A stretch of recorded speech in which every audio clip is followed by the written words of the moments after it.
But the red states are anticipating an influx of New Yorkers coming to their states, and the Texas Governor Greg Abbott has threatened to slap a 100% tariff on any Mamdani refugees. He tweeted, "After the polls close tomorrow night, I will impose a 100% tariff on anyone moving to Texas from New York City." New York Post took this seriously. I'm sure he's joking. But states like Texas and Florida are going to be the beneficiaries of this exodus out of New York.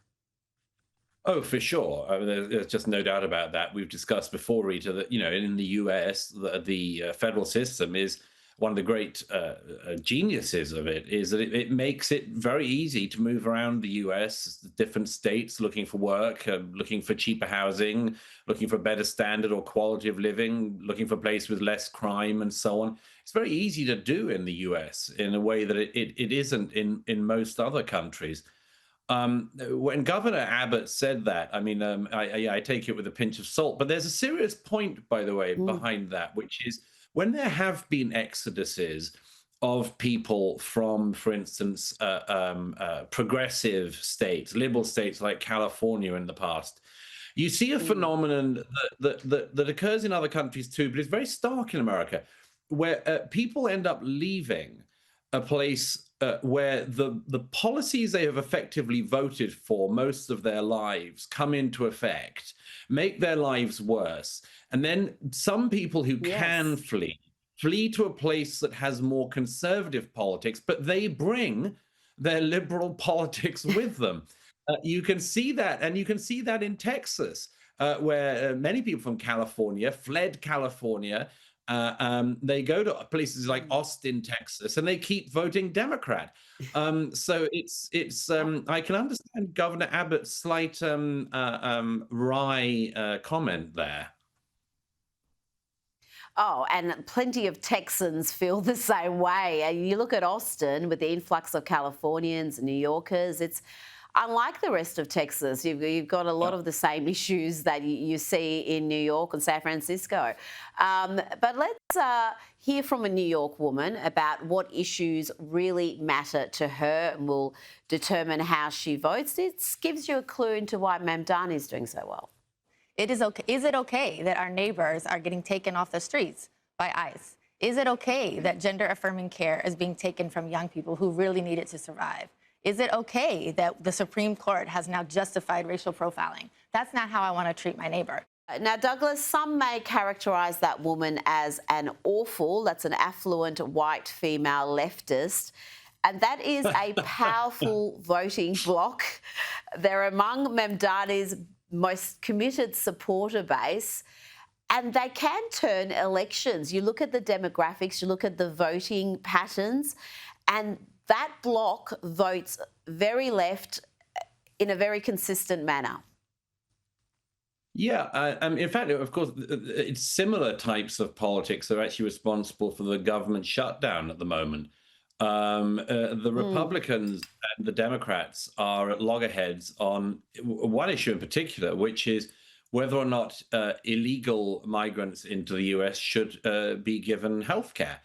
And that's the sort of position that many Democrats, frankly, have found themselves in, is supporting things which even 15, 20 years ago would have been absolutely disastrous policies for the left to push for. If you went back to the 1990s and had a very successful Democratic president like Bill Clinton, if he'd have said, yes, we should have open borders and anyone who breaks into the country should be given superior health care effectively to many Americans, people would have said, do you want to not get elected? But there has been this extraordinary shift on the left. It's true there's been a shift on the right as well, but there's been an extraordinary shift on the left in recent years. And just consider this, that look at the priorities of that woman. I mean, gender-affirming care, please, when it is to do with one of the world's great cities, perhaps the world's great city, staring into the face of democratic socialism And you're saying, let's not talk about the economy, let's not talk about the illegal immigration, let's not talk about the crime, let's not talk about the homelessness, any of these things. Let's talk about gender affirming care. Normally, that is the sort of thing that would make a party and a candidate totally unelectable. Yet, weirdly, we do have, as you mentioned, Rita, this strain of people for whom there is just never a cause too progressive that they don't want to die on the hill of it. Even if it hurts them personally. That's what's remarkable, particularly with these affluent, overwhelmingly white leftist women backing the most radical elements of the trans agenda. Now, to contrast from that, we have an increasing number of young people, college kids, who are rejecting leftism and rejecting it loudly, Douglas. You wrote about this phenomenon in the New York Post. Yes, that's right, Rita. There was an event in Mississippi just last week, organized by Turning Point USA. And at this university, more than half the student body registered to attend the event. And there were crowds growing in the street, from queues forming from the break of day till the end of day to get into the event. It was not least, I suppose, with the draw of the Vice President J.D. Vance, but actually it's something that Charlie Kirk and Turning Point have tapped into. Other groups have as well, PragerU and others in the United States.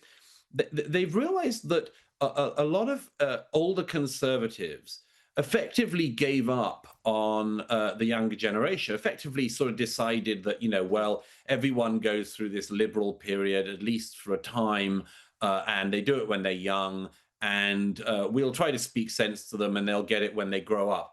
And Turning Point and a few other organizations have realized, actually, no, there are lots of reasons why young Americans, like young Australians, young Brits and others, should be voting to the right and should be interested in conservative policy.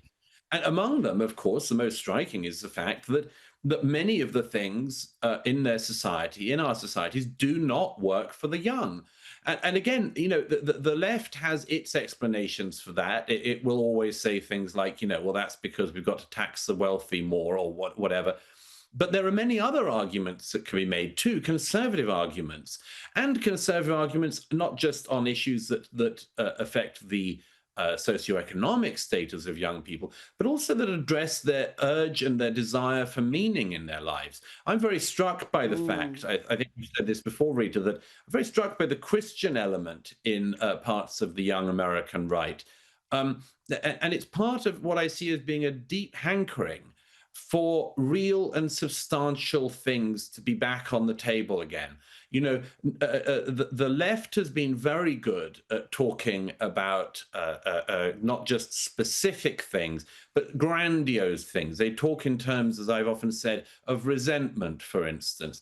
But there are other things that can be offered to young people as well, such as, again, something I've argued a lot over the years, such as urging them toward a position of gratitude towards the things that are good in their society, to recognize the things that do work in our countries, that make our countries great, have made our countries great, and which we can have pride in. I see things like this as just little signs, quite big signs, you might say, of a change in the generation coming up. And I don't think that generation should be in any way abandoned by conservatives. I think it should be spoken to by them. Douglas, I hope conservative politicians in Australia are listening to you, because too many on the so-called centre-right here seem to think if young people vote left, then we must veer left instead of actually arguing our positions. Now, you also noted in this New York Post piece that there's been a dramatic drop in the number of young people identifying as trans. In 2022, almost 7% of undergraduate students polled in the US identified as trans. Last year, the figure was 3.6%. It seems like the social contagion is over, but here in Australia, we remain an outlier when it comes to trans madness. And here's another example. Parents of kindergarten-aged children in Queensland are being asked if they want they, them pronouns for their 4-year-olds. Douglas, there you go, non-binary 4-year-olds. How do parents combat this activism? No, I mean, the first thing is, of course, that you seize exactly the right term there, Rita. It's a social contagion. There may be a very tiny number of people, probably are, as I've always said, a very, very tiny number of people who genuinely suffer from gender dysphoria. But most of what we have seen in recent years has been a social contagion, which has been fueled by several things. One, of course, is by the media. But more importantly, it's been the social contagion pushed where it's been deemed to be bad to be a man, to be bad to be heterosexual, to be bad to be white, and if you add all of those things together, then if you are somebody who is, I mean, it's the same to a certain degree with women as well, but they've got sort of one little niche more on some of the social justice hierarchy, pyramid, grievance in some people's views, unless you have conservative views, obviously, in which case you're back to being a non-woman again. But just bear with me for a moment. The point is that if you deem these things to all be bad, you will encourage some people to try to find a place on the victim hierarchy pyramid. And identifying as genderqueer, non-binary, and so on has been, in recent years, clearly one of the ways in which some young people have tried to do that. If you add on to that the fact that many of them have literally been miseducated into believing that, for instance, sex is a spectrum and we're all on a sort of, slippery slope, we can go up or down, and sometimes you're a bit male, and sometimes in the afternoon after a cup of tea you're a bit female, and that anyone cares. That's the other thing, and that not just anyone cares, that everybody should care. Of course, some people are going to try to tick that box. It's just very interesting, this stat, Rita, that shows not only a halving of the number of people identifying as, gender non-conforming and so on. In some places, it falls by 2/3. I think a lot of people have just realized that all that stuff was the peak of what was sometimes called wokeism. It was the peak of the social justice hierarchy, intersectionalism thing. And thank goodness, maybe we're starting to see it in the rear view mirror finally.